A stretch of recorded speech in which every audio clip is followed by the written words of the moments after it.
Hi everybody. SLC-ക്കാർക്കുള്ള video ആയിട്ടാണ് ഈ ഒരു ക്ലാസ്സിൽ വന്നിരിക്കുന്നത്. അപ്പോൾ റേൻ ബസേരമേ എന്ന പാഠത്തിലെ മെയിൻ ആയിട്ടുള്ള പോയിൻറ്റ്സ് ആണ് ഈ വീഡിയോയിൽ വിശദീകരിക്കുന്നത്. അപ്പോൾ റേൻ ബസേരമേ എന്ന് പറഞ്ഞു കഴിഞ്ഞാൽ ഒരു താൽക്കാലികമായിട്ടുള്ള ഷെൽട്ടറായിട്ട് യാത്രക്കാർക്ക് ഒരു താൽക്കാലിക ഷെൽട്ടർ എന്ന രീതിയിൽ വരുന്നതാണ് ആ ടൈറ്റിലിൻ്റെ അർത്ഥം. റേൻ ബസേര എന്ന് പറഞ്ഞാൽ ഇതാണ്. ഓക്കെ, അപ്പോൾ നമുക്ക് ഇതിലെ മെയിൻ പോയിൻറ്റ്സ് ആണ് ഇവിടെ കൊടുത്തിരിക്കുന്നത്. നിങ്ങൾക്ക് ഈ പോയിന്റുകൾ ഉപയോഗിച്ചിട്ട് പട്കഥ, ഡയറി, പത്രലേഖനമൊക്കെ എഴുതുന്ന സമയത്ത് നിങ്ങൾക്ക് ഈ പോയിന്റ്സുകളൊക്കെ യൂസ് ചെയ്യാവുന്നതാണ്. അപ്പോൾ ലേഖക് പറയുന്ന രീതിയിലാണ് ഈ പോയിന്റുകൾ തയ്യാറാക്കിയിരിക്കുന്നത്.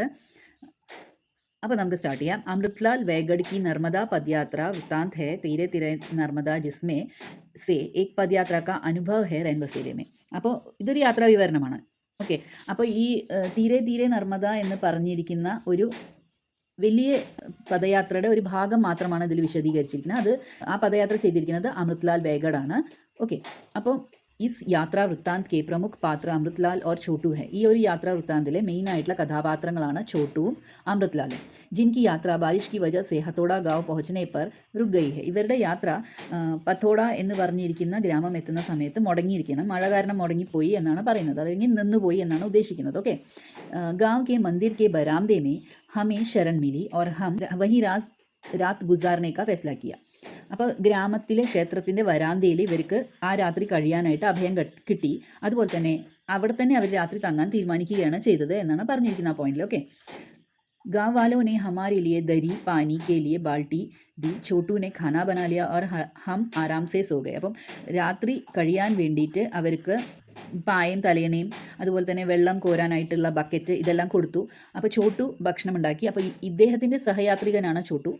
അപ്പോൾ ആ ചോട്ടു ഭക്ഷണം ഉണ്ടാക്കി. എന്നിട്ട് ഇവർ ഭക്ഷണം കഴിച്ച് കടന്നുറങ്ങി എന്നാണ്, സുഖമായി ഉറങ്ങി എന്നാണ് ആ പോയിന്റിൽ അർത്ഥം വരുന്നത്.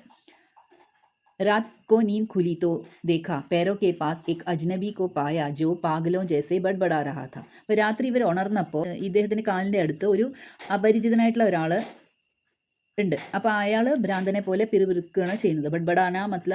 ബഡ്ബഡാന എന്നതിൻ്റെ അർത്ഥം പിറുപിറുക്കുക എന്നാണ്. ഓക്കെ, आदमी उठकर बकवास करने लगा और अपने को कोई इंस्पेक्टर बताकर बहुत सारे सवाल करने लगा और हम डर कर जवाब देते रहे. അപ്പം ഇയാൾ എഴുന്നേറ്റ് നിന്നിട്ട് ഞാനൊരു ഇൻസ്പെക്ടറാണ് എന്ന് അവകാശപ്പെട്ടുകൊണ്ട് അസംബന്ധം പറയാൻ തുടങ്ങി. കുറേ കാര്യങ്ങൾ എന്തൊക്കെയോ ചോദിക്കാൻ തുടങ്ങി. ധാരാളം ചോദ്യങ്ങൾ ചോദിക്കാൻ തുടങ്ങിയപ്പം ഇവർ ഭയന്നിട്ട് അതിനൊക്കെ ഉത്തരം പറയാൻ തുടങ്ങി. ഓക്കെ, പിട്ടു खोलकर उसमें खोज करने लगा और पूछा तुम क्या करते हो. मैंने जवाब दिया कि मैं शिक्षक हूँ. അപ്പോൾ ഇവരുടെ ബാഗ് തുറന്നിട്ട് അതിൽ സെർച്ച് ചെയ്യാൻ തുടങ്ങി, അത് തിരയാൻ തുടങ്ങി എന്നാണ് പറയുന്നത്. ഓരോ സാധനങ്ങൾ എടുത്ത് താഴേക്ക് എറിയാൻ തുടങ്ങി. എന്നിട്ട് ചോദിച്ചു നിങ്ങൾ എന്താ ചെയ്യുന്നത് എന്ന് ചോദിച്ച സമയത്ത് ഇയാൾ ലേഖക് പറയുകയാണ് ഞാനൊരു ശിക്ഷക്കാണ്, ഞാനൊരു അധ്യാപകനാണ് എന്നാണ് പറയുന്നത്. അതായത് ടീച്ചറാണ് എന്നാണ് പറയുന്നത്. ഓക്കെ, जवाब सुनते ही उसने हमें सो जाने के लिए कहा. मेरे पैर दबाने लगा और मुट्ठी के पास 20 पैसे का सिक्का रखकर चला गया. ऐसा लगा जैसे उसे अपने किए पर अफसोस है. അപ്പം ഈ ലേഖക് പറഞ്ഞു ഞാൻ ശിക്ഷക്കാണെന്ന് പറഞ്ഞില്ലേ. അപ്പോൾ അദ്ദേഹത്തിൻ്റെ ഉത്തരം കേട്ടതോട് കൂടിയിട്ട് ഭ്രാന്തുള്ള ആൾ വളരെ ശാന്തത കൈവരിച്ച് ഉറങ്ങിക്കോളാൻ പറഞ്ഞു. അതായത് അദ്ദേഹത്തിന് എന്തോ തെറ്റ് പറ്റിയെന്ന് അദ്ദേഹത്തിന് മനസ്സിലായതുപോലെയാണ് അദ്ദേഹത്തിൻ്റെ പ്രവൃത്തിയിലൂടെ ഇവർക്ക് തോന്നുന്നത്. ഓക്കെ, എന്നിട്ട് ലേഖക്കിൻ്റെ കാലുകൾ അമർത്തി കൊടുക്കുകയാണ് ചെയ്യുന്നത്.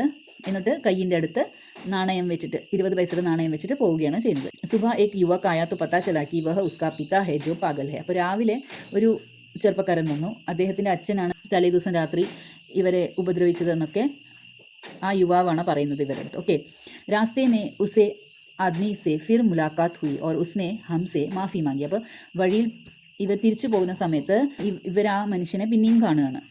അപ്പോൾ അദ്ദേഹം ഇവരുടെ അടുത്ത് വന്നിട്ട് ഇവരോട് മാപ്പ് അപേക്ഷിക്കുകയാണ് ചെയ്യുന്നത് എന്നാണ് പറയുന്നത്. ക്ഷമ ചോദിക്കുകയാണ് ചെയ്യുന്നത്. ഓക്കെ, वह सिक्का आज भी मेरे पास सुरक्षित रूप से है क्योंकि ऐसा सम्मान मैं अपूर्व मानता हूँ.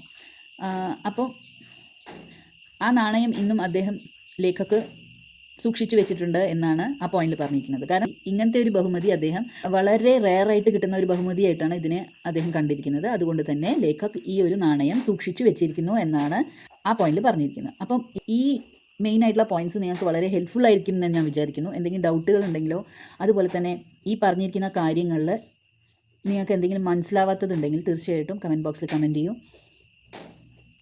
എൻ്റെ വീഡിയോകൾ ഇഷ്ടപ്പെടുന്നുണ്ടെങ്കിൽ ലൈക്ക് ചെയ്യൂ, ഷെയർ ചെയ്യൂ, സബ്സ്ക്രൈബ് ചെയ്യൂ. Thank you.